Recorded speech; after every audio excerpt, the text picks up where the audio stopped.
Call the member for Moreton. Thank you, Deputy Speaker. Late last month I was fortunate enough to be joined by the Queensland Senator Jan McLucas, Parliamentary Secretary for Disabilities, to hold a National Disability Insurance Scheme forum in my electorate in the suburb of Maruka at the Maruka Sports Club, my local drinking hole. Approximately 50 people with disabilities, their families and carers, local service providers and advocacy groups attended, all keen to throw their support behind this important federal government initiative. Senator McLucas also toured the Westside Community Services, and then we went on to Multicap, hearing and seeing for the first hand some of the excellent programs that these organisations run and the positive outcomes that can be achieved when appropriate care and support is given to people with disability.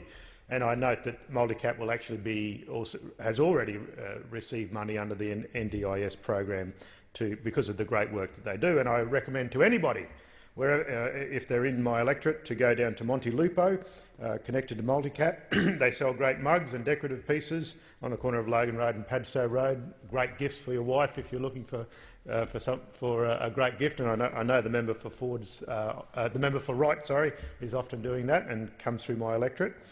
And Moreton is home to a number of peak disability bodies, including Deaf Services Queensland, Multicap, Kyabra Community Care Association, that I used to be on the board of, AEIU and Autism Queensland, two separate organisations, Queensland Blind Association, Aid for the Blind, the Queensland Colostomy Association and many more. A number of these organisations held stalls at the forum and were keen to raise their issues at the macro level. Some other great organisations included Contact, Huntington's Queensland and the Spinal Injuries Association. All of these groups, despite the range of disabilities and parents and ages of the people they deal with, all passionately advocated for the people they represent, and were all very concerned about the Queensland Government's approach to the NDIS.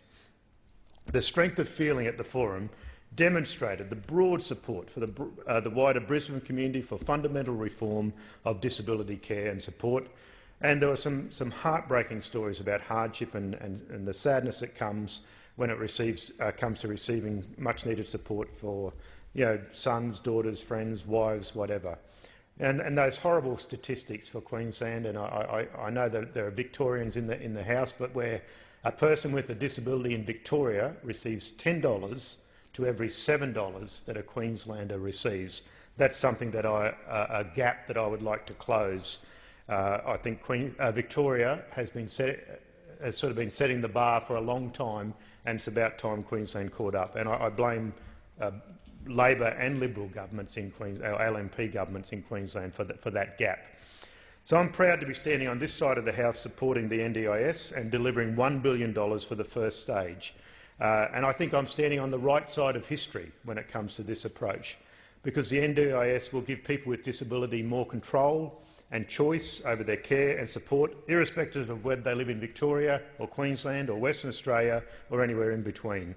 And NDIS has the potential to do for disability what Medicare did for health in this country, what superannuation did for retirement savings, and what the HEC scheme did for university opportunities for people irrespective of background. Sadly, the Conservatives have often stood on the wrong side of those arguments. They destroyed Medibank after it came in. Prime Minister Fraser did that, so we had to rebuild it with Medicare. Superannuation, even in this parliament and the one before, now we have $1.4 trillion under managed funds. But those opposite voted against it in terms of that increase from 9% to 12%. At the moment, we're the fourth largest managed set of funds in the world. And when we see that rise from 9 to 12%, we'll see that it's a great thing. From the middle of next year, launch sites will commence in South Australia, Tasmania and the ACT, a year ahead of the timetable set out by the Productivity Commission. New South Wales and Victoria have also signed up to the scheme, but sadly this is not the case for Queensland. The Queensland community are rallying behind the NDIS and making their voices known, with almost 3,000 Queenslanders already signing the state Labor opposition's e-petition. So I call on Premier Newman and all from the LNP, especially those LNP state representatives in Moreton, to sign up to the NDIS, and I ask people in Moreton to also contact their local MPs. Politics is all about priorities. It's just disappointing that the Queensland LNP government has chosen a different set of priorities. That Premier Newman can outlay $120 million for an upgrade to a racetrack down the Gold Coast, but can't give $20 million to a pilot for an NDIS. That's a disgusting choice. Time has expired.